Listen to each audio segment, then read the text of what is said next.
Once again, everybody, it's Jaishankar, and has always been an ace rhetorician going beyond the usual blunderbuss, berating, or slavish subservient style of Indian communique. Because some countries have an ear over India and Russia's ties, but he came on to say, if I was to use the logic that you're using, with so many countries having a relationship with Pakistan, look at the angst it should cause me. So he smooths things over with every country just to make India a great country, which is why we're wondering what's he saying about Donald Trump. So what's the difference with India's relations with Trump?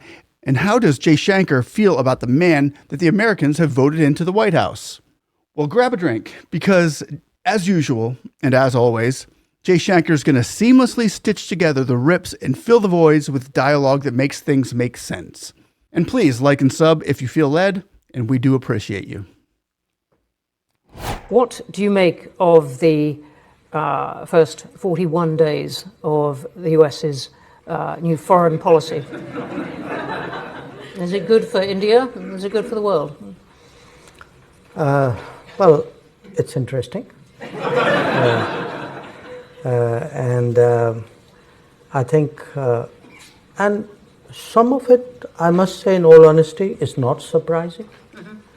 If you actually tracked it and assume that most of the time, political leaders at least do much of what they promise to do. They do not always succeed, or they do not always get everything they want, but as a general principle, when people, when political forces or political leaders have an agenda, and particularly if it is one which they have developed over a fairly long period of time and been very articulative and passionate about it, then I think much of what we have seen and heard over the last few weeks was to be expected. So I'm a little surprised that people are surprised. Now, that said, is it good for India? In many ways, I would say yes. My Prime Minister was in Washington about 2 weeks ago. I had accompanied him. I was myself there for the presidential inauguration.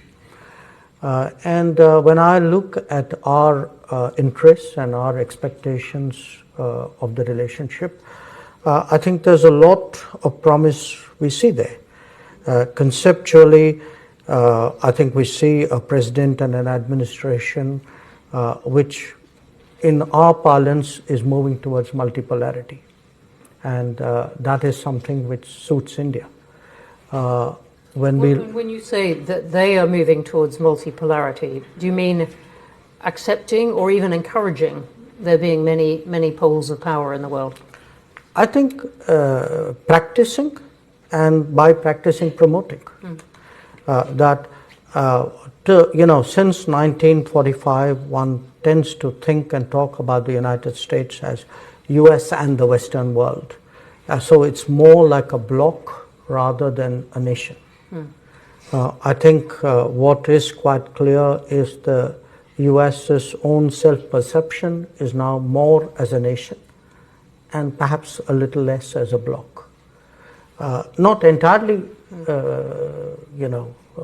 as one and not the other, but definitely the needle has moved in the direction of a more national personality and a more national analysis of its self-interest.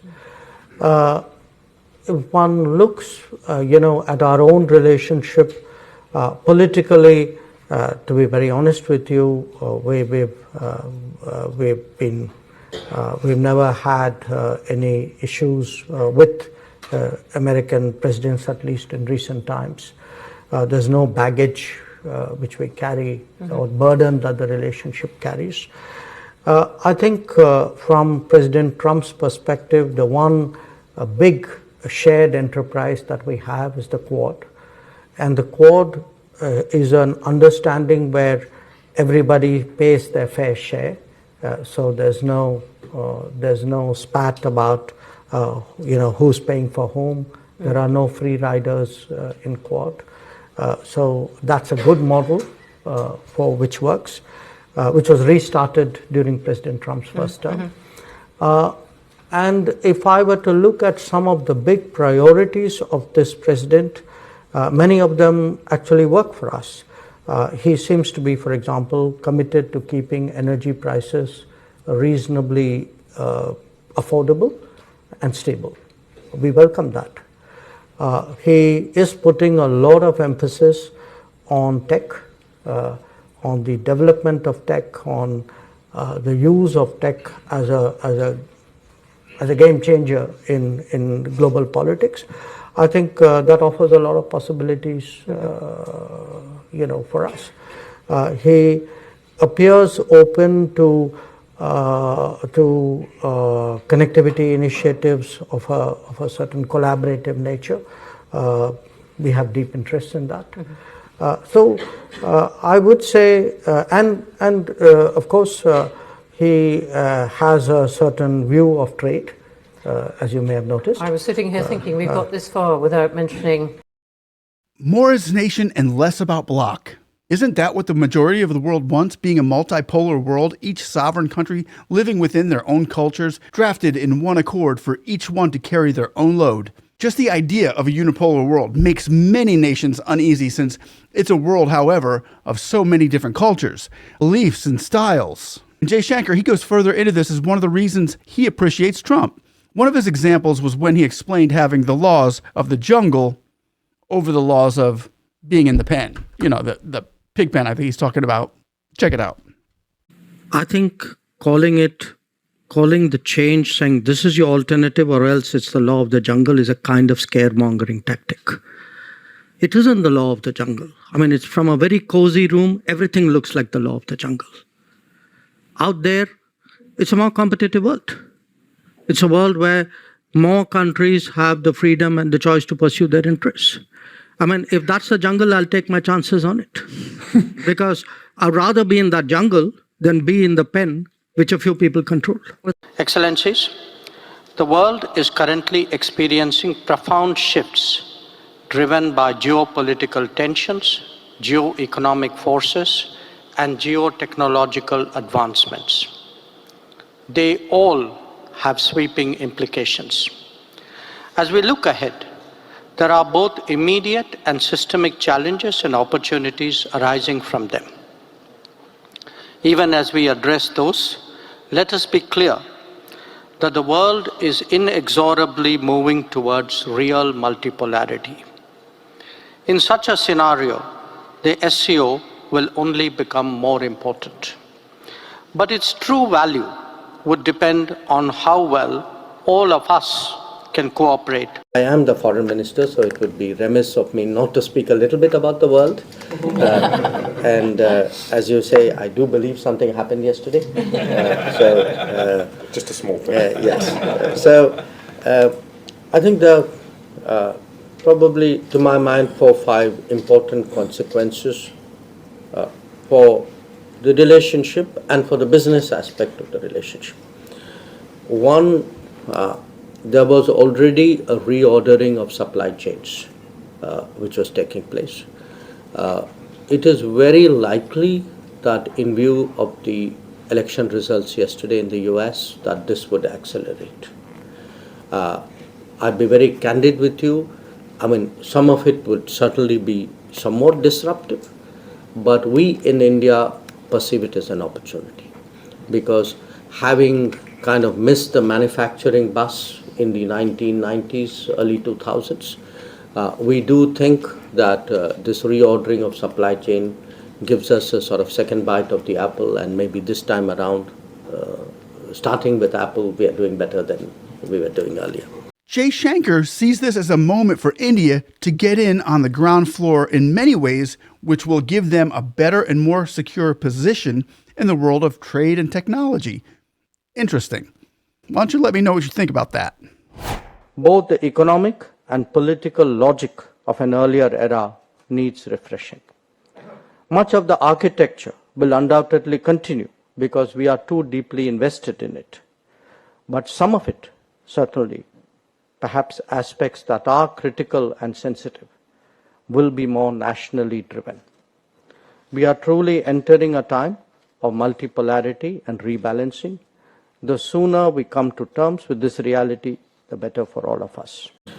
A fourth one to my mind is mobility. Mobility of talent and skills, because even as there is a re-globalization or reworking of the current architecture, apart from the technology changes, I think the demographic unevenness of the world is beginning to bite us. That there would be economies where the demand would be high, the talents may not be plentiful, it could be different in other places. And what will happen, in a sense, is already happening. And I can, give you some very interesting numbers here, is we will be moving, my guess is perhaps in the next few years, to a much more integrated global workplace. That many countries, and it'll be, to my mind, even a United States under Donald Trump, will make a distinction in immigration and mobility. That for them, economically justified mobility will have to be fostered, while those where the economic value is less or negative will have to be managed. So this is going to be, in fact, I tell my colleagues in foreign policy, I actually think for us, at least in India, it's going to be one of the top 3 priorities. That how do you create and manage and optimize a global workplace? Now the global workplace doesn't mean that the talent alone has to move. Businesses can move as well. We've already seen in the last few years, right now by the last count, we have about 1,800 global capability centers in India, which between them generate about $150 billion worth of exports. So we see this trend intensify, because the more technology-driven, more digital era is going to require a certain concentration and access to skills and talent. So whether the talent goes to the business or the business goes to the talent, that's a decision which corporates will be making. As I said, it helps when you are re-elected. It helps even more when you're re-elected twice. So we've got off to a fast start.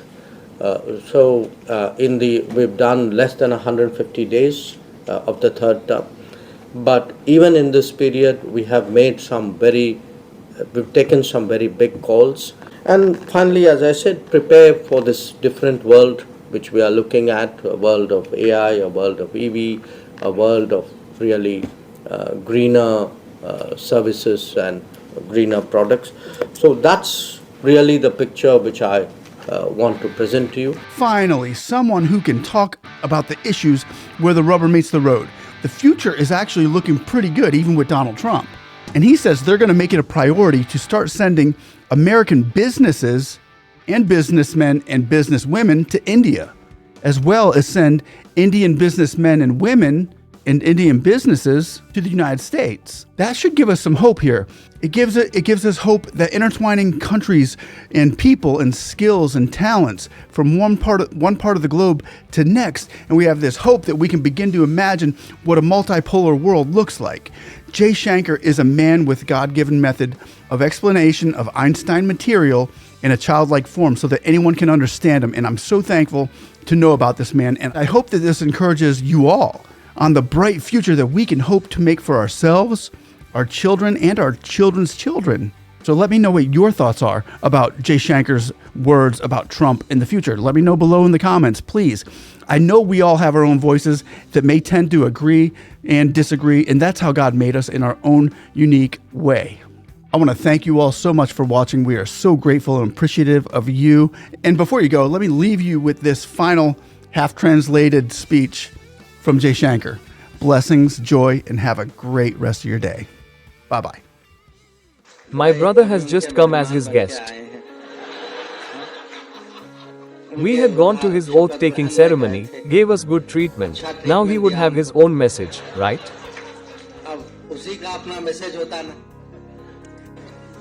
But seriously, देखिए, I feel, एक किस्म से I would call him an American nationalist. And they think they should do what they want to do for America. And because America is a very The United States has taken responsibility from a variety of people all over the world over the last 80 years, and they feel that the essentials we spent money on many things we should not have done, we should have instead focused on the Americans. Our issue today is, we have, our relations with America are good. Modi ji's personal relations with Trump is good.